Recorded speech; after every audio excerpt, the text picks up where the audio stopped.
आज हम जो कास रोग हमने स्टार्ट किया था उसको हम आगे जो है भेद, उसके बाद जो है एक एक जो है पूर्व रूप वगैरह हम देखते जाते हैं। तो ये पूर्व रूप का जो श्लोक है बहुत बहुत बहुत इम्पोर्टेंट है, आपको इसको याद करना है कि पूर्व रूपम भवे तेषाम शुभपूर्ण गलायस्त्या कंठे कंडुष्य भोज्यनाम अवरोधश्च जायते। ओके, चरक चिकित्सा 18/5 का ये श्लोक है। ठीक है, तो इसमें क्या बोला गया है कि मुख तथा गले में शूक भर जाने सी प्रतीति, thorn like feeling in mouth and throat, कंठ में कंडू। ठीक है, भोज्य पदार्थ का गले में अवरोध। ठीक है, अब सुश्रुत के अनुसार क्या क्या पूर्व रूप होते हैं। भविष्यतस्य ता कंठकंडु भोज्य अपरोधा गल तालु लेपा स्वशब्द वैषम्य आरोचक अग्निसादस्य लिंगानि भवन्त्य मुनि। सुश्रुत उत्तर तंत्र 52/7 का ये श्लोक है कि क्या होगा कि कंठकंडु होगा, भोज्य अपरोध होगा, गल तालु लेप। आप देखना जब आपको खांसी सर्दी होने वाली रहती है तो आपको एक गंदा सा गले में लगता है कि यार जैसे खराश हो रही है, वैसा। स्वशब्द वैषम्य अरोचक अग्निसाद, ये सब पूर्व रूप होते हैं। ओके, उसके बाद विशेष लक्षण क्या है वातिक कांस के, तो चरक चिकित्सा के हिसाब से भी है और माधव निदान के हिसाब से भी है। तो हम लोग माधव निदान का ये श्लोक देख सकते हैं कि हृच शंख मूर्धो उदर पार्श्व शूली शामनन क्षीण बल स्वरोजा प्रसक्त वेगस्तु समीरण भिन्न स्वरा कासति शुष्कमेव। हृदय प्रदेश, शंख प्रदेश, सिर, उदर तथा पार्श्व में शूल। रोगी के मुखमंडल की कांतिहीनता। ठीक है, पेशेंट का जो चेहरा है उसकी जो ब्राइटनेस है, जो एक तेज है, वो नहीं रहेगा। शारीरिक बल, स्वर, ओज कमज़ोर हो जाएगा। ठीक है, कास बहुत ज़्यादा होगा, उसको निरंतर वेग होगा, है ना। कंटिन्यूस कफिंग होगा, स्वर भेद होगा, शुष्क कास होगा। ठीक है, ड्राई कफ मतलब बोल सकते हो जिसको। ठीक है, वूपिंग कफ भी इसको बोल सकते हो। ट्रॉपिकल पल्मोनरी ईसोनोफिलिया, इससे आप इसको कोरिलेट कर सकते हो। ठीक है, पित्तज कास में वही पित्त वाले जो लक्षण हैं वो दिखेंगे। ठीक है, इसमें कोई बहुत ज़्यादा आपको स्पेसिफिक याद रखने की ज़रूरत नहीं है। मेन आपको पित्त वाले, जैसे इसमें उरोविदा है कि बर्निंग सेंसेशन इन चेस्ट, ये आपको अम्ल पित्त में भी दिख सकता है ना। और मतलब आपको आम वाले कंडीशंस में भी ये देखने को मिलेगा, तो ये इम्पॉर्टेंट है। ठीक है, उसके बाद है कफज कांस। इसमें कफ से लिप्त मुख होगा, है ना। कफ पूर्ण देह होगा, बॉडी जो है वो बहुत भारी भारी सा लगेगा। ठीक है, तो ये जो मेन है ना, जो टाइप्स हैं उसको तो आपको जो है बस इम्पॉर्टेंट जो है, जैसे कि पित्त वाले में कटु पित्त वमन, ये इम्पॉर्टेंट है। पांडु इम्पॉर्टेंट है, बाकी दाह अरोचक ये तो नॉर्मल। और तिक्त मुख मतलब कड़वा कड़वा मुंह लगेगा, मुंह एकदम सूखा हुआ लगेगा। तो ये जो पॉइंट्स हैं ना, ये ऐसे पॉइंट्स हैं जो आपको लॉजिक से लिखने पड़ेंगे, पित्त के जो सामान्य लक्षण हैं। ठीक है, तो एकदम से हर आप उसको याद करने की ज़रूरत नहीं है, बस एक रीडिंग लगा लोगे। मतलब हर किसी का श्लोक आपको याद नहीं करना है। जैसे पित्त वाले में एक लाइन इम्पॉर्टेंट है, प्रततम कास मानस्य ज्योतिषिवम चा पश्यति। ठीक है, ये वाला थोड़ा सा लाइन जो है एक इम्पॉर्टेंट है। ये आपको AIPGT या इसके कॉम्पिटिटिव एग्ज़ाम में आपको ये लाइन उठा के देख सकता है। ठीक है, अब आप छतज कांस देख सकते हो। तो छतज कांस में क्या है, ये श्लोक आप इम्पॉर्टेंट थोड़ा देख सकते हो, क्योंकि छतज कांस जो है ये अलग है, थोड़ा सा वातज पित्तज कफज से थोड़ा अलग है। तो इसको कई बार हो सकता है आपको शॉर्ट नोट्स में भी दे दे। तो इसमें जो इम्पॉर्टेंट लाइंस मैं बताऊंगा उसको आप थोड़ा संस्कृत वाले वर्ड्स में याद कर लेना। सूची भीरेव तीक्ष्ण अभि स्तुत्यमानेन शूलिना, ये इम्पॉर्टेंट है, ध्यान रख लेना कि प्रारंभ में शुष्क कास, बाद में रक्त स्टीवन होता है। ठीक है, कंठशूल एवं उरसशूल होगा। उरस में सुई चुभने जैसी पीड़ा होगी। यही वाला जो लाइन हमने अभी रीड किया, इसका मीनिंग यही है, ठीक है। उसके बाद है दुख स्पर्शेन शूलेन भेद पीड़ा अभी तापिना, ठीक है। तो इसका मतलब यही है कि दर्द होगा, मतलब कि दुख स्पर्श होगा, मतलब कि वही टेंडरनेस होगी, चेस्ट में दर्द होगा, पेन होगा, ठीक है। और भेद और अभिताप, टीयरिंग और बर्निंग पेन होगा। देखो ये बहुत बहुत इंपॉर्टेंट है कि भैया आपका पेन का नेचर क्या है छतज में। तो यही वाला है कि पेशेंट आपके पास जब कंप्लेन लेके आएगा कि मुझे खांसी हो रहा है, लेकिन खांसी के साथ चेस्ट में पेन भी हो रहा है, तो पेन किस टाइप का है वो उससे आप जो है आपका डायग्नोसिस बना सकते हो, ठीक है।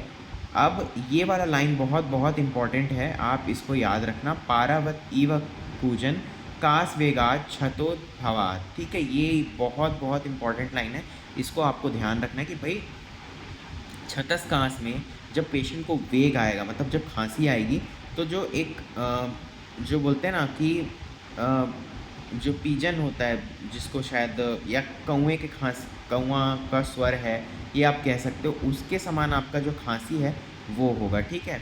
ये एक स्वतंत्र रोग नहीं है। इस अवस्था में चिकित्सा करने के लिए कास की प्रवृत्ति को रोकना अत्यंत आवश्यक है, क्योंकि कास के वेग से कोशिकाओं के वितीर्ण होने से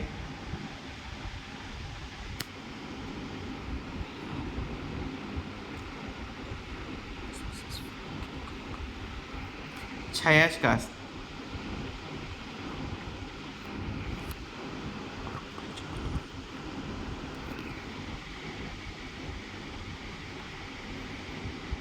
ठीक है। क्षयज कांस में आप लक्षण देखो क्या है, तो देखो श्लोक याद करना है। आप क्षयज और छतज ये दोनों को थोड़ा सा स्पेसिफिकली आप जो है ध्यान दे सकते हो, ठीक है। अब इसमें क्या है कि अगर आपको श्लोक याद करना है तो आप कर सकते हो, ठीक है। एक लाइन दो लाइन जो स्पेसिफिक वर्ड्स हैं आप श्लोक के यूज़ कर सकते हो, तो उससे आपके आंसर अच्छे होंगे। जैसे कि मैंने ऊपर में जो बताया वो आप कर लेना। और अब क्षयज कांस के हम देखते हैं कि क्या होता है। कुपिता क्षयजम कासम कुर्याद दे क्षयप्रदम, ठीक है। ये लाइन है। गात्रशूल यहाँ पे लिखा हुआ है। दुर्गंधम हरितम रक्तम स्टिवेत पूयोपमम कफम, ओके। स्थानाद नुद कास मानस्य हृदय मन्यते अच्युतम अकस्माद उष्ण शीतार्तो ब्लहशी दुर्बला कृषा, ठीक है। ये लाइन इम्पॉर्टेंट है, जो अकस्मात शीत उष्ण शीतार्तो ये जो लिखा हुआ है ये इम्पॉर्टेंट है। दुर्गंधम हरितम रक्तम स्टिवेद पूयोपम कफम, ये डायग्नोसिस बनाने के लिए आपको बहुत इंपॉर्टेंट पॉइंट्स हैं। सेकेंड लाइन और फोर्थ लाइन ये आप स्पेशली चाहो तो श्लोक में लिख सकते हो। स्निग्ध अच्छ मुख वर्ण त्वक श्री मद दर्शन लोचना पाणिपात तले लक्षणे सतता सुएको गृणी ज्वरो मिश्राकृति स्तस्य पार्श्वरूप पीनसो अरुचि। ये श्लोक चाहो तो आप ज़्यादा टफ नहीं है, इजी है, चाहो तो याद कर सकते हो। वरना आप अगर आपको श्लोक ही लिखना है सिर्फ, जिससे आप चाहो कि थोड़ा सा आपका आंसर अच्छा हो, तो ये सुश्रुत उत्तर तंत्र 52/12 का है। ये छोटा सा श्लोक है, आप इसको लिख सकते हो। स गात्र शूल ज्वर दाह मोहान प्राण क्षय चोपल भेद काशी शुष्य निष्ठिवती दुर्बलस्तु प्रक्षीण मानसो रुधिरम सपूयम, ठीक है।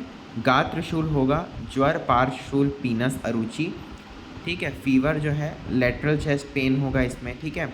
अब दाह है, पेन होगा राइनाइटिस और एनोरेक्सिया। प्राण क्षय होगा, सपुए और रक्त दृष्टिवन। ट्यूबरक्लोसिस में जो लक्षण मिलते हैं वैसे टाइप के लक्षण इसमें भी मिलते हैं। वस्तुतः जो है क्षयज कांस और क्षीणता के साथ रहने वाला कांस है, ठीक है। इसमें जो है क्षय होता है, क्षय रोग बोलते हैं ना राज्यक्षमा को। तो इसमें एक है कास कंठस्य जो उद्वंशो विगया कफ को बता, ठीक है। क्षय कासादिकम लिंगम दोष कृतम, ठीक है। तो ये आप क्षयज कांस से इसको बोल सकते हो। तो इसमें वही है, जो जो लक्षण हमने ऊपर देखे हैं वही आप लिख सकते हो। इसका श्लोक और छतज का श्लोक आप याद करने का ट्राई करना। ठीक है, उपद्रव क्या क्या होते हैं कास के? तो अष्टांग हृदय निदान 3/38 का है। कास, उच्छ्वास, क्षय, छर्दी, स्वरासादयो गदा भवन्ते पक्षया यस्मात् आतम त्वरया जयते। कास से श्वास रोग, श्वास से क्षय रोग, क्षय से छर्दी, छर्दी से स्वर भेद और स्वर भेद से प्रतिशय। मतलब एक कॉम्प्लिकेशंस कैसे होते हैं कि खांसी से सर्दी होगा, सर्दी से मतलब ऐसे जो है इस सीक्वेंस में है। ठीक है, अब साध्यता असाध्यता देखते हैं कि वातज पित्तज कफज जो है वो साध्य है। छतज क्षयज जो है अगर उसमें उसके पूर्ण लक्षण आ गए तो वो टफ होगा ट्रीट करना, असाध्य हो जाएगा। बलवान रोगी जो है कभी याप्य या साध्य भी हो सकते हैं इसमें डिजीज़। वृद्धावस्था में तो सभी प्रकार का कास याप्य होते हैं। ठीक है, आपको उसमें मेडिसिन लेनी ही पड़ती है। सापेक्ष निदान क्या है कि व्याधि का नाम क्या है? वातिक कास है। कांस की विशेषता प्रसक्त। ठीक है, थोड़ा सा पेनफुल रहेगा। ठीक है, सर्वदाहिक लक्षण शूल है। स्टीवन मतलब कि कफ का नेचर क्या है? तो शुष्क रहता है, dry cough. Possible modern correlate TPE tropical pulmonary वाला जो हमने पढ़ा था वो है इसका जो है मॉडर्न कोरिलेशन। ठीक है, पैथिक कांस में वही है, एक्यूट ब्रोंकाइटिस से किया है। कफ में क्रोनिक ब्रोंकाइटिस से किया है। छतज में ब्रोंकिएक्टाइसिस से है। क्षयज में है ट्यूबरक्लोसिस। उरा छत में है ब्रोंकिएक्टाइसिस, राज्यक्षमा, ट्यूबरक्लोसिस, सोज का एमेसिएशन। ठीक है, तो अब यहाँ उरा छत के निदान भी दिए हैं बट ये उतना ज़्यादा इम्पॉर्टेंट नहीं है। इसका पूर्व रूप अव्यक्त होता है, ये थोड़ा ध्यान रख सकते हो। ठीक है, उसके अलावा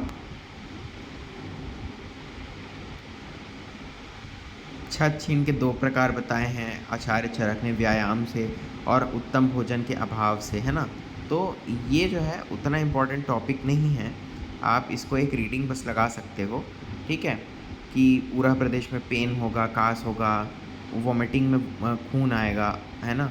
और उसके बाद है क्वेश्चन आंसर वाला कि सुश्रुत अनुसार वेग अवरोधघात छवथु किस रोग का प्रधान कारण है? तो इसका आंसर है कांस रोग।